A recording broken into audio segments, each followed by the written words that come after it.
Hello friends, welcome back to our channel. So today we'll see one more concept in compiler design, that is a dependency graph.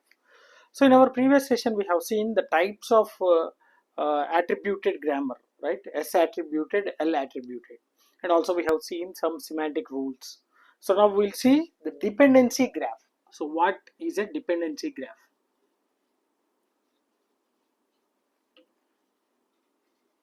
So in our previous sessions we have seen how to draw the parse tree as well as a annotated parse tree. So from that annotated parse tree, the next concept is a dependency graph. So here the graph means it is a nodes and corresponding edges. So here the nodes represents the statements. Statements means the production rules. Okay, so we'll be having a lot of production rules. So LHS and RHS. So RHS can be replaced with the corresponding LHS. So that particular LHS will be considered as a nodes here. Okay, the substitution. And edges represents the dependency. So what exactly means the dependency? If we are having a two statements, then one statement can be depends on another statement. So for example, let us take a statement like A is equal to B plus C and D is equal to A plus E. Okay, so if consider these two statements, if you want to execute this one, that means if you want to compute this one, it depends upon this particular A value, because in this expression A is included, but A will be calculated in the first statement. So this depends upon A. This depends upon A. So this can be represented as A arrow mark D. That implies this D value depends upon A value. Okay, so this is called as a data dependency. This is called as a data dependency. So one statement depends upon another statement. So if you want to compute one statement, that should be depends upon another statement. So this is a data dependency. There is a one more major kind of dependency is there. That is a control dependency. Control dependency. So what is this control dependency? This is the first one, this is the second one. Control dependency. Control dependency means in our program we are supposed to write some control statements like conditional statements, right? So we will be writing like this: if A greater than B, then some statements, right? So these statements depends upon this particular condition.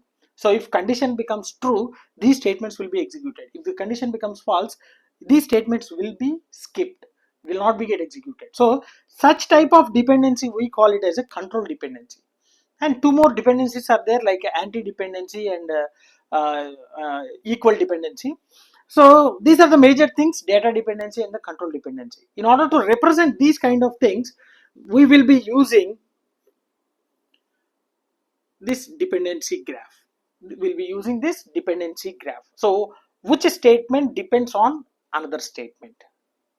Okay, and the major importance why we are using this dependency graph, we are representing the graph means to reduce similar computations,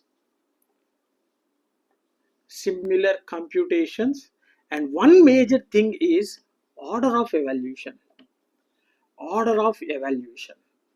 So for example, if any expression is having a multiple operators, so which operator should be executed first? So that depends upon the operator precedence, and that will be represented by using this dependency graph. And also this will be used in representing the DAG model. DAG means directed acyclic graph. So in our further sessions we'll be learning about this DAG.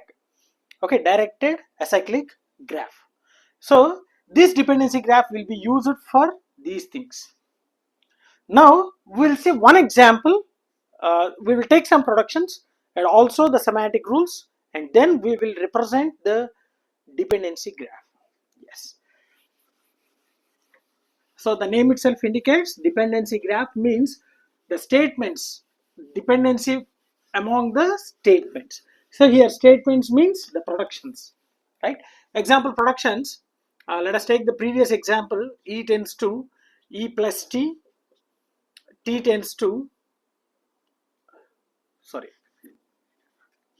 E tends to T, T tends to T into F tends to T tends to F tends to some ID. Okay, and let us represent this dependency graph for the expression like 10 plus 4 into 3. So we need to write the dependency graph for this one. So first we'll see the semantic rules for this one. So all these are the synthesized attributes. So what synthesized attribute means? The value of a child depends upon the parent. Sorry. Yes. So the value will be depending upon the child. So here E value depends upon this E value and this T value. Okay, it's not a inherited. It is a synthesized. So this can be written as E dot value is equal to. So we, in order to give the difference, we can write it as E1 dot val plus T dot val.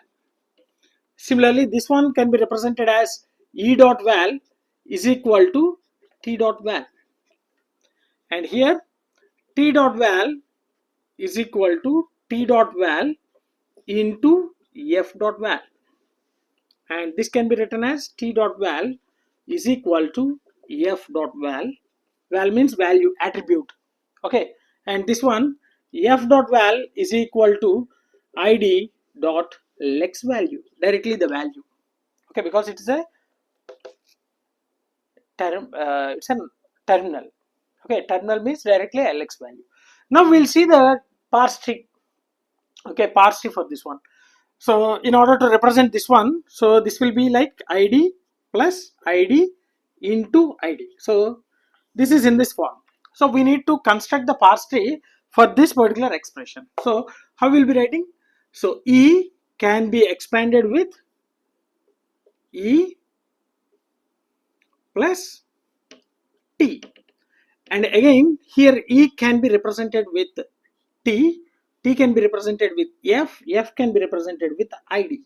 And here T can be represented with E star, sorry, here E, yes, T can be represented with the T star F. So here T is a F. So this T can be represented with F can be represented with ID. And this F can be represented with ID. So this is a parse tree for this particular expression. So now the dependency graph means, so as we said that A arrow mark B means B value depends upon A. So F value here ID value doesn't depends upon anything, because ID is a terminal, directly it will be having the lex value. So here what happens, F value depends upon ID. So you can write it here. So F dot val is equal to, so here ID is equal to lex val. So which is nothing but ID1 is 10. So 10. So is equal to 10. So the arrow mark will be in this way. Okay. So that means this F dot val depends upon ID dot lex value. Okay. Now see, always the parse tree can be evaluated from bottom up and left to right. So you need to remember this one, bottom up, left to right. You can see simply, so E can be, E value depends upon this E value and this T value, and here E value depends upon T value depends upon F value depends upon ID is a terminal, so directly we can have a value. So the first execution will be this one, second execution this one. What happens now?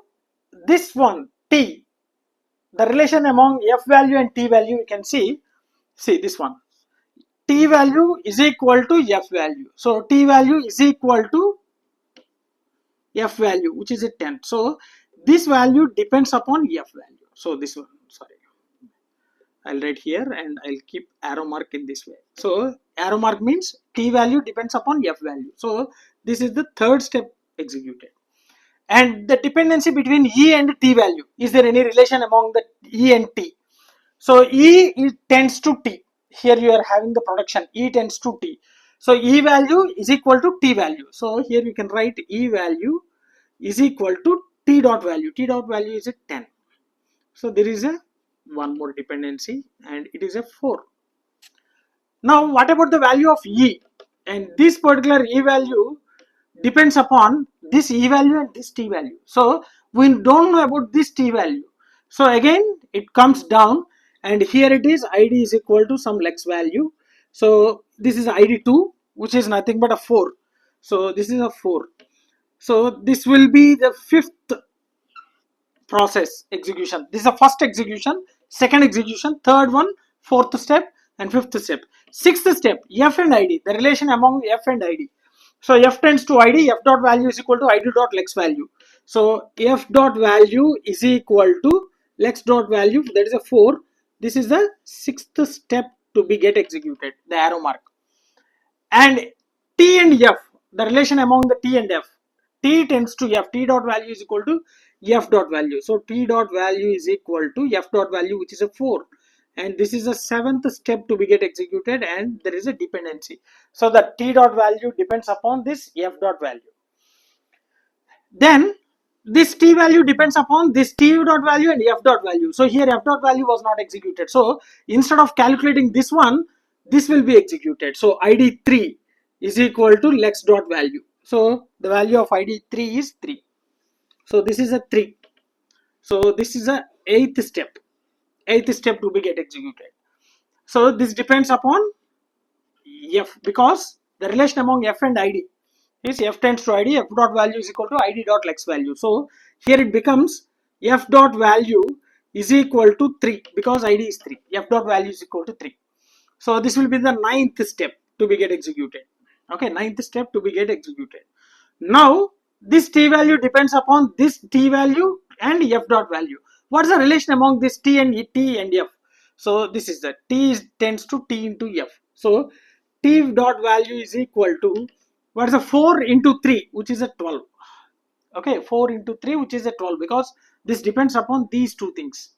Okay, this is the 10th step to be get executed. So this depends upon here and this depends upon here. Okay, then okay, now see here, this E dot value will be depending upon E dot value and T dot value. The relation among this one, E is equal to E plus T. E value is equal to E1 plus E1 value plus T value. So this will becomes, what is the value of this one? 10 plus 12. So which is nothing but a 22.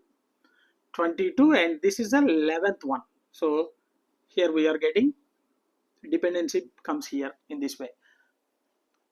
Right? So hope you understood. So the order of execution representing in the graph is nothing but a dependency. So because we can't compute this particular thing the first time, because it depends upon this value and this value, and we can't compute this one first because this depends upon this value.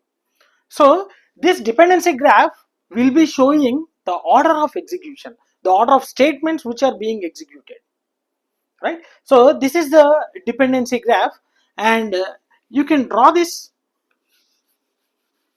See, first, second, third, fourth, next, 7th, 6th, 5, next, 8, 9,